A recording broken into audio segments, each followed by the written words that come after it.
Hi guys, welcome back to Spot Original. Now I will give you tutorial how to don't show tweets from list in Twitter timelines for Android. And before that, I wanna ask you, how are you guys? So you don't miss of our videos, don't forget to like, share, and subscribe to the channel. And let's go to the start it. First, we go to the Twitter application that you have been to install it before. Click on the Twitter.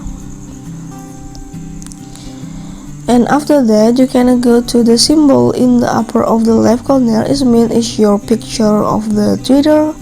Click on, and I'll go to the list.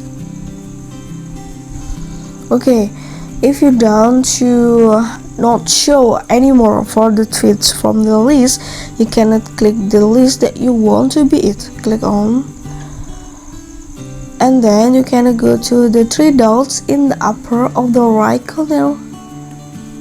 And if you don't want to see it from your timeline again, you can click don't show this tweet in home. Click on.